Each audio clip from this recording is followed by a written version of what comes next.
All right. Good morning, everybody. Good morning, Sean. Good morning. Morning. Good morning. This is a Thursday morning on LinkedIn Live. Sean Plankey. I am the director of cyber missions for DataRobot. We also have Andy Smeaton here, DataRobot's Chief Information Security Officer. So that's a CISO in our fun cyber terms. And we have a special guest here, which I'll let Andy introduce here in a minute. Jet, go ahead. We're starting today at the kickoff of National Cybersecurity Awareness Month. Talk a little bit about background and DataRobot and cybersecurity. DataRobot is the AI cloud leader in the market right now, delivering a unified platform for all users, all data types, in all environments to accelerate delivery of AI to production in every organization.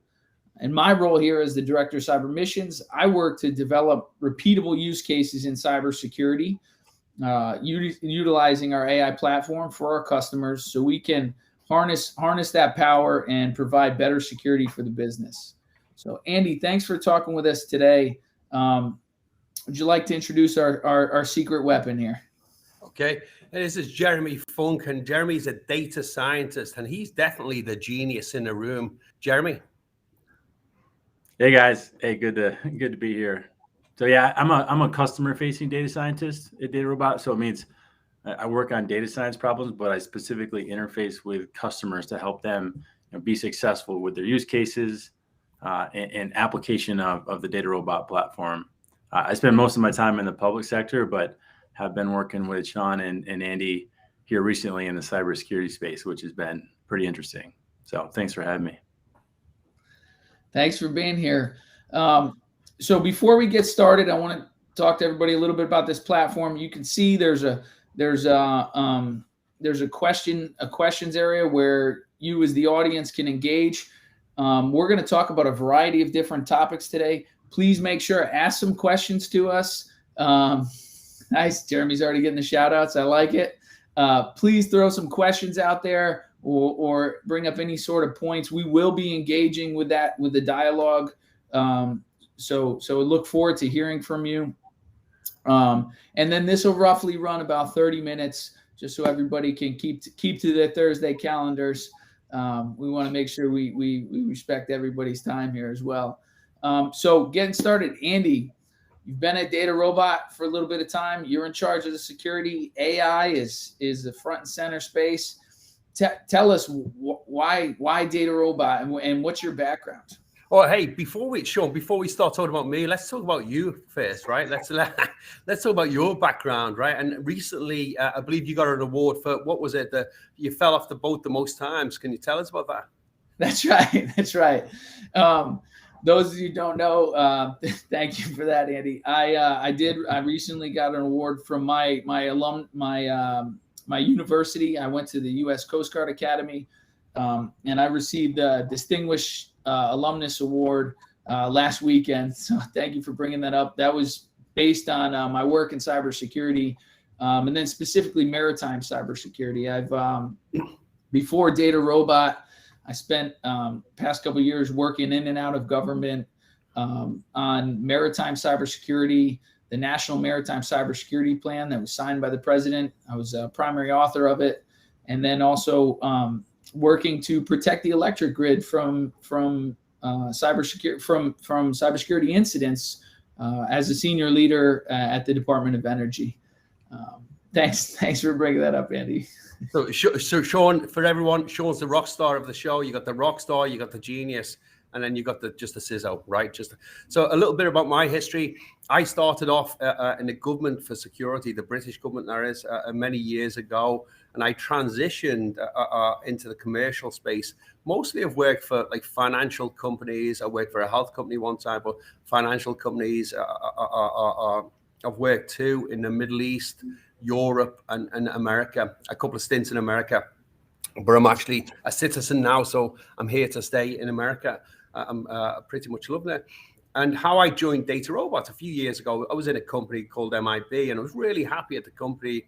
And I got approached a few times by a gentleman called Hooley, and he had convinced me to come. But the exciting thing to join DataRobot for me is when you looked at the technology, I was like, wow, what we can do with the technology of DataRobot, right? It can really change things for on a cyber perspective. So yeah, in the end, it was it was too good to be true of an opportunity for me to come join DataRobot. I felt the same way. That's great. You're coming out of government, I was thinking the same thing. How do we solve some of these longstanding problems? And given these backgrounds of coming in and out of government and seeing them at the most extreme to the least extreme paths of cybersecurity issues. I also think a lot about the traditional, our traditional adversaries that we all face: China, Russia, Iran, North Korea, and of course cyber criminals on this side. When you say these long-standing problems, is that what you mean, the adversaries, or are you talking about what? But before we start talking, right, before we start talking about nation states, right, think of the internal problems of every CISO is facing, right, inside the threats, the amount of information, the SIEM information, the SOC information and stuff, right? CISOs can get overwhelmed. This is my fifth CISO gig now, and I've advised a few companies too.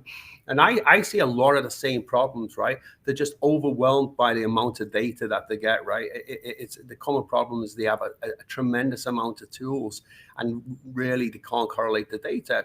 And over the years, I've seen all sorts of what I call snake oil solutions, that are going to promise everything. But when you look at DataRobot and you look at AI and AutoML, and they can really detect disparate activities, so it can really make a difference for a CISO. So that's interesting. When I think about it, two different points there. One of the things that I'm thinking about with that overflow of information coming from what the average company has 40 different cybersecurity products, and as a SOC analyst, you're just trying to process all these different events, alerts coming at you. When I think of DataRobot and I think of that, I think of the 9/11 problem, right? 9/11, the FBI was tracking different actors across Boston, New York City, Florida. But they were all being tracked and alerting disparately, right? They were siloed information. In the 9/11 Commission report brought up, hey, we have to be able to correlate these seemingly independent events and put them together to solve these problems. That makes me think of the differences between the DataRobot platform versus what we see in the cybersecurity market space. Jeremy, could you just highlight what's the difference between an AI platform versus what we're seeing in the cybersecurity market space that says with AI? Yeah, that's a good question. I won't pretend to be an expert in everything that's out there in the cyberspace, but I have seen quite a few point solutions. So products that are providing some sort of specific solution for a cybersecurity group, and they've found a way to include a machine learning component. So maybe it's a model, and it's usually done for a specific problem, right? It's a point solution that solves one problem. And that contrasts with what DataRobot provides is an AI platform. So as an AI platform, DataRobot's going to allow you to build solutions for a variety of your own use cases on your own specific data, and then manage them. So as an end-to-end platform, we're going to focus on that life cycle. So it's building custom models for your data, for your solutions, or for your problems, and then deploying them and monitoring them and updating them over time. So it's really that full life cycle of AI solution management for any use cases that you have, rather than a specific point solution that a company has incorporated into their product using their own data. So makes sense. Yeah. So what I'm thinking is, I have this algorithm for, let's say, email detection, right? Or I have this algorithm for correlating activity in the SOC. You mean, I like to think of it as like the Terminator, right? And it solves all these problems. Are you saying that that's not how AI works? Yeah. Excuse me. Yeah, it's so. I mean, it actually brings up a definition of AI versus machine learning, and this is kind of a common thing that gets confused in the industry. So AI is really any system that's designed to replicate the decisioning that a human would make. So think of the alerts use case, right? A SOC analyst has got alerts coming in from all over the place. They need to look at that set of alerts, make some decisions using whatever information they have about how to triage them. Like, which ones do I look at now? Which ones do I ignore for later? They need to make that decision using their own judgment. Right. An AI system is going to be, a system that seeks to replicate that type of decision making. Could be as simple as a few business rules. It could be as sophisticated as a deep learning, machine learning solution that's going to take in a bunch of information and make some predictions using complex models. But it's that system. So machine learning is a subcomponent of that powers AI solutions. And that tends to be the confusing part, because AI solutions can be powered by machine learning, also incorporate, simple rules, simple judgment that experts in the space can incorporate. But yeah, does that answer your question? Yeah. I think so. Thinking about that, that we're incorporating those types of solutions here at DataRobot. I think, Andy, it was about like 13 different use cases that we thought of, right? Just in our own environment, in our own DataRobot cybersecurity practice. Wasn't it about 13 use cases that we came up with? So just for everyone at LinkedIn Live here, we met the cyber missions team. We had an offsite in Washington with a cybersecurity team, and it was like a brainstorm. It was a great 2 days, and then in 2 days, right, we come up with 13 great use cases. Some of the use cases, is to triage alerts, right, in a SOC center, SOC optimization, how you triage alerts, predict which vulnerabilities would become exploits, malicious domain detection, So an interesting part of the conversation is like, hey, from a bad actor point of view, right? They're using ML, AI for social engineering, spam and phishing attacks and stuff, right? But we have such a powerful machine at DataRobot here that we can use it for good, right? It's like, AI for good. And, I say anything to do with cybersecurity is good, right? But there's two types of data that we look at, and a supervised and unsupervised data that we can ingest. Jeremy, can you explain to everyone what the difference is between supervised and unsupervised data is, please? Sure. So I think there's a couple of concepts there. There's supervised and unsupervised modeling. So supervised modeling is going to be where you have a specific target that you're trying to predict. And this is where a lot of the value in predictive analytics has come from over the past couple of decades. But imagine that alerts use case. So just stick with that one. You have, maybe you have a data lake of alerts that have gone through your SOC team in the past, and what the outcome was for those, or for a majority of those.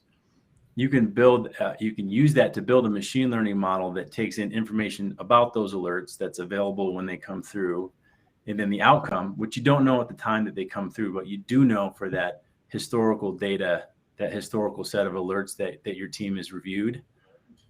Building a supervised machine learning model is going to use that input information, predict the outcome, and you can apply that to new alerts that are coming through that you have information about the alert, but you don't know what the outcome is going to be. Unsupervised is a little bit different. So you don't know what the outcome technically is. So maybe you have a whole bunch of alerts, but you don't have information about, like, were they actually bad? Were they not? Either you didn't store it, you didn't review it, for whatever reason. Unsupervised is going to look at that set of data and try to find patterns. So it's going to try to find groups of alerts that have similar characteristics based on whatever information you have about them. And it's going to be more of an exploratory way to try to find patterns in the data when you don't know what the specific outcome was for those observations. So that's interesting. So two things. One, Jeremy, you just got a shout out. Finally, someone used the right definition of AI versus ML. Thank you. And then you also, and I think you just answered it. Somebody was talking about, explaining modeling and simulation within the broader AI terms, just as you discussed, of supervised versus unsupervised, and going in with a model. Somebody else just brought up a discussion of classification and clustering. Could you kind of maybe describe what we're talking about there, and then Andy and I'll pose that in the cybersecurity frame of reference. Sure. So classification and clustering, that's actually aligned with what I was just talking about. So classification is a type of supervised modeling where you're trying to predict a specific label. So was an alert like a true risk, or was it benign? So that's kind of a yes or no. So you're trying to classify an alert as yes or no. Clustering is a type of unsupervised analysis where you're actually trying to create clusters of similar events that are different between clusters. So let's take that data lake of alerts where you don't know what the outcome was. Clustering would seek to find groups of alerts with similar characteristics, and with these groups also being different between them. So it's an exploratory way to look at, hey, do I have big groups of similar things? Do I have small groups of unique observations that I want to maybe explore? There might be something interesting there. So yeah, it's very much aligned with that supervised, unsupervised. So that, Andy, that makes me think of the evolution of the SOC, right? In the early 2000s, when in your earlier CISO gigs, it was, hey, we don't know anything. We have to put firewalls up, stop the bad guys, segment the network. SOC 2.0 is now we have the sensors deployed, and now we're just getting all this alerting. And I like to think of where we're trying to go with SOC 3.0, of using AI/ML in the SOC in both those methods, and classifying bad, not bad, but also then clustering and saying, hey, these 4 alerts, one from each cybersecurity product, are actually a related event or an APT type activity. And I'd like to hear some of your thoughts on that, and from the CISO perspective of how that might help you in your measuring of risk. First of all, in the early 2000s, most CISOs were trying to create perimeters, right? Yeah. A massive mistake and stuff, right? Trying to takes me back to some fun times. But if you think about augmenting the intelligence for DataRobot, right, for SOC optimization, and and what you can do there, right? I mean, there's just on a SOC side, right, and a SIEM side, right? Think about my issues. It's very difficult now to find staff. It's very difficult to find experienced staff, right? There's a tremendous amount of information bubbling up, right?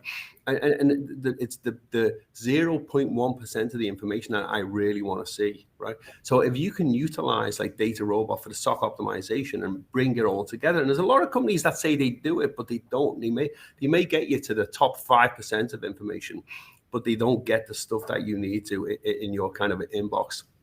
So if you can build on that and utilize that, and you've got experience in that too, right? In BP, in the SOC center, right? You've got so much experience there. Absolutely, the workforce is a major issue. I mean, when I was at the White House, we worked on the cybersecurity workforce executive order. Basically, there's 400,000 open jobs. We can't fill them fast enough. And that's one of the reasons why I love being at DataRobot. I feel like we're solving that workforce pipeline is a generational issue, whereas we can maybe come at it from the other angle and saying hey, through AI/ML, through the DataRobot platform, can we allow humans to work on the higher level functions and maybe remove some of that lower level activity of connecting the dots on different alerts. Yeah. I'd like to actually hit a few different questions that are coming up here. One question in particular is talking about the concrete examples of the use cases that are relevant for the SOCs, right? And how we would detect command and control. So I'll start off the answer on how we would detect for instance, command and control activity. Yeah. Jeremy, I'm going to pivot to you because in particular, you're going to know where I'm going here, and you can probably speak to the data science piece.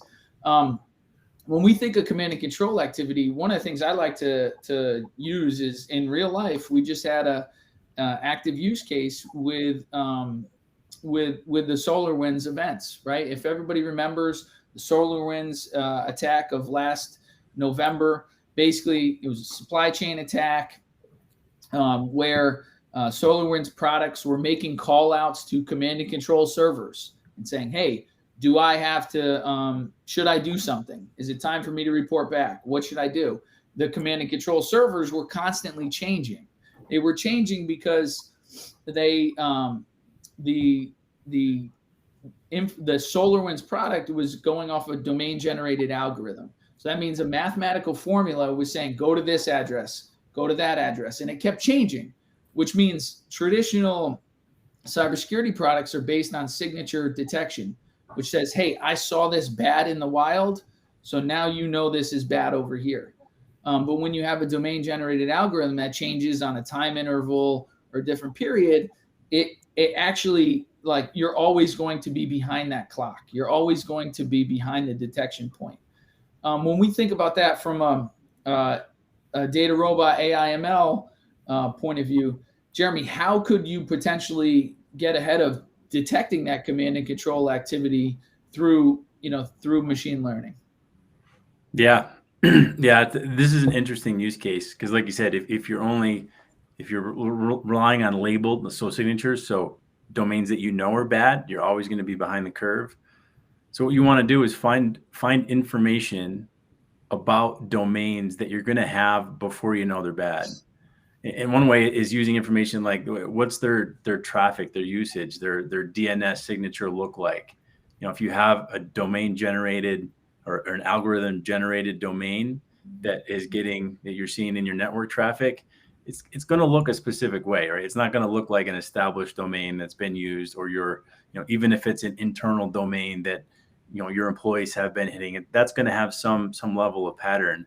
So by using that information, you can actually build an AI solution that looks at that in real time as that network is going across as that traffic is going across your network, and make a judgment about, hey, does this look like a real domain or does this look risky, and not have to rely on that somebody's already figured out that it's bad. And so you could essentially make predictions and say, hey, we think that's bad, and filter that request before that outward beacon goes. Or I was actually thinking maybe you're not exactly real time. Maybe you're in a near real time stance, but your outbound request to that command and control flags back to the SOC so that it would then kick off, hey, something's going on here. Maybe there's an infiltration. And we should do some more in investigation, right? Maybe we should check on that. Why is that computer making a request to what we think could be a DGA? Yeah. And you bring up a good point about the AI lifecycle. So having an AI, so a machine learning solution that's going to be able to look at that data and make predictions about the level of risk is one core piece. But then you got to think about consumption, right? To really get value out of that system, you need to use that in an appropriate way for that use case. And that could be in an automated system that blocks that traffic, or it could be in a system that provides that information in a consumable way to your SOC analyst, and they can make good judgments about that, whether they look at those, maybe they're tracking across the network. Are we seeing lots of domains that look a certain way, or lots of traffic for specific domains?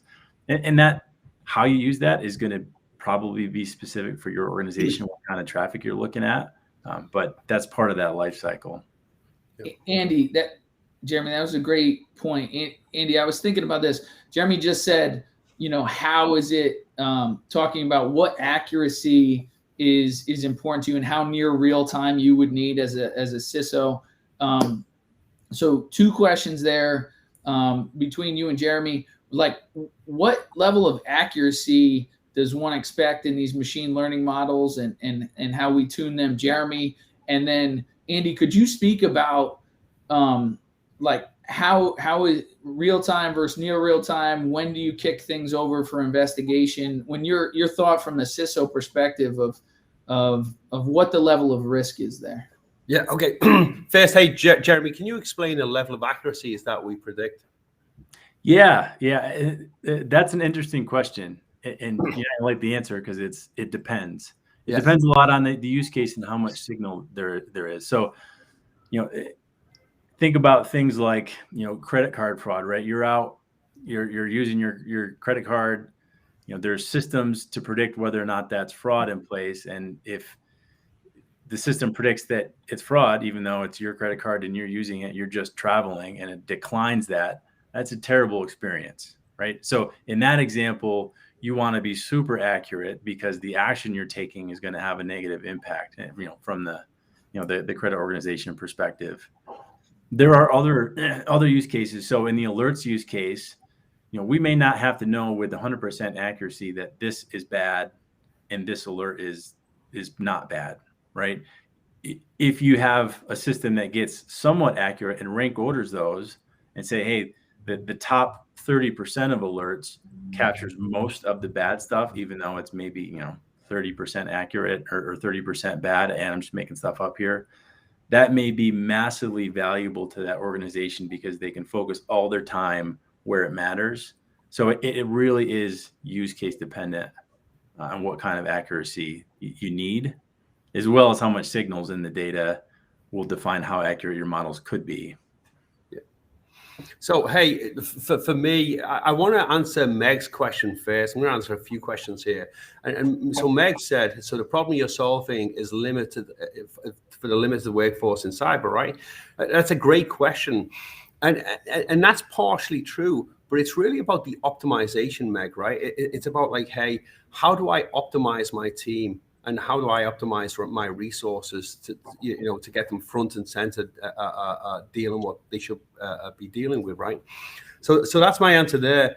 For the other one, it's how close to real time, right? The more accurate the information is, and the closer to real time is obviously advantageous, right? It doesn't take a genius to work that out. But we're looking at like coordination of all the data and predicting outcomes, right? How can we predict outcomes?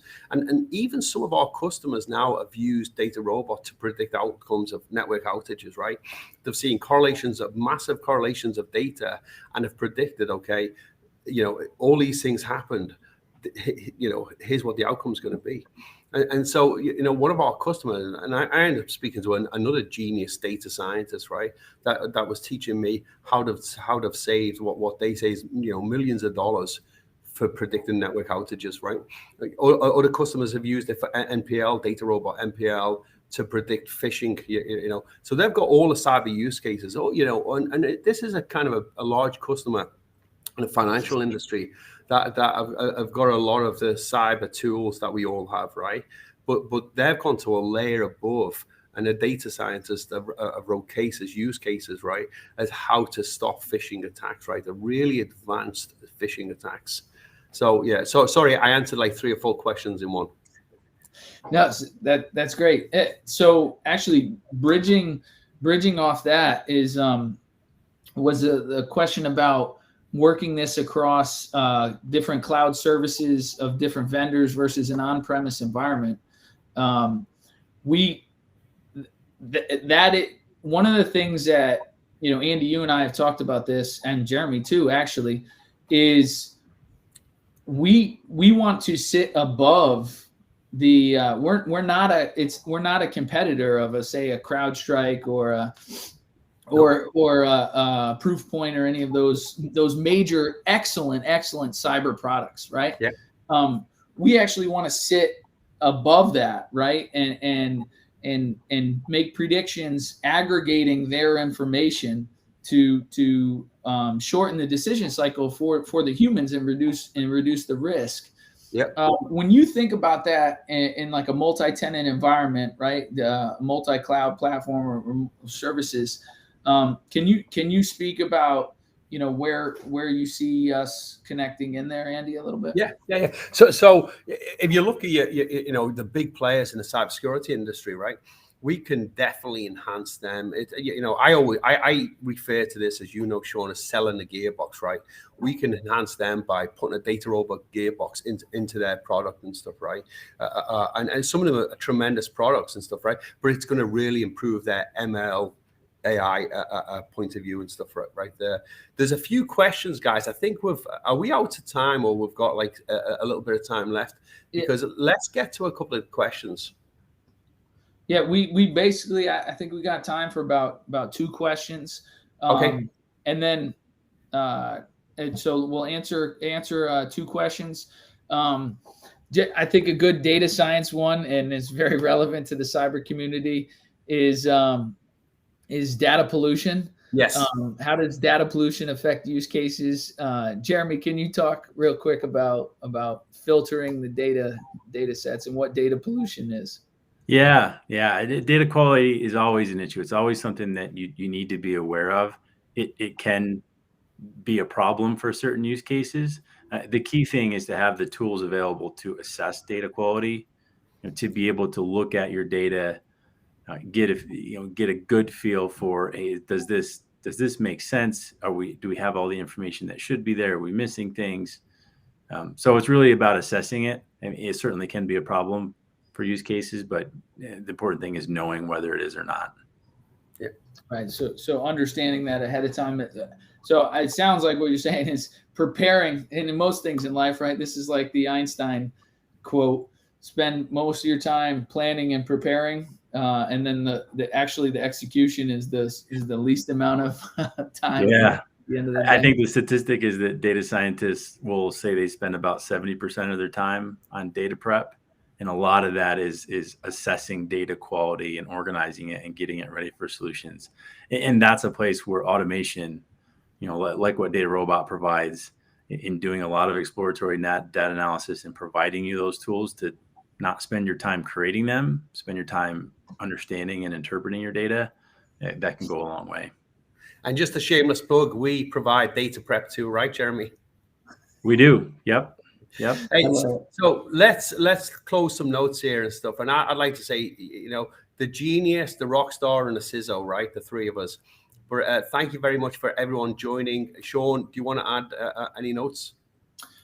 Sure, absolutely. So everyone, thanks for being here. We appreciate the comments. We will be looking at the stream, the comment stream over time, and happy to engage and answer any questions that may come up. October is Cybersecurity Awareness Month. So I saw a nice Twitter post yesterday: change your password to October 123 and then tell everyone. I'm kidding. But we will be rolling out a series of blog posts. Andy and I have put together a bunch of write-ups on different ways that we look at cybersecurity risk and AI/ML, and other online events and webinars to demonstrate how DataRobot could help secure your enterprise. Please tune in, look at that. We're going to put our website listing here on the screen. Check that out. That's where all our stuff will be featured. And then, of course, on LinkedIn, which is our favorite medium. And just please reach out. I mean, reach out to us directly if you want. Reach out to me directly if you have any questions. And we didn't have a lot of time to cover everything, but thank you. And Jeremy, thank you for being a resident data scientist genius. We appreciate your time. Of course. Hey, thanks everyone. Great questions. Thank you. Great conversation. Thanks. Take care.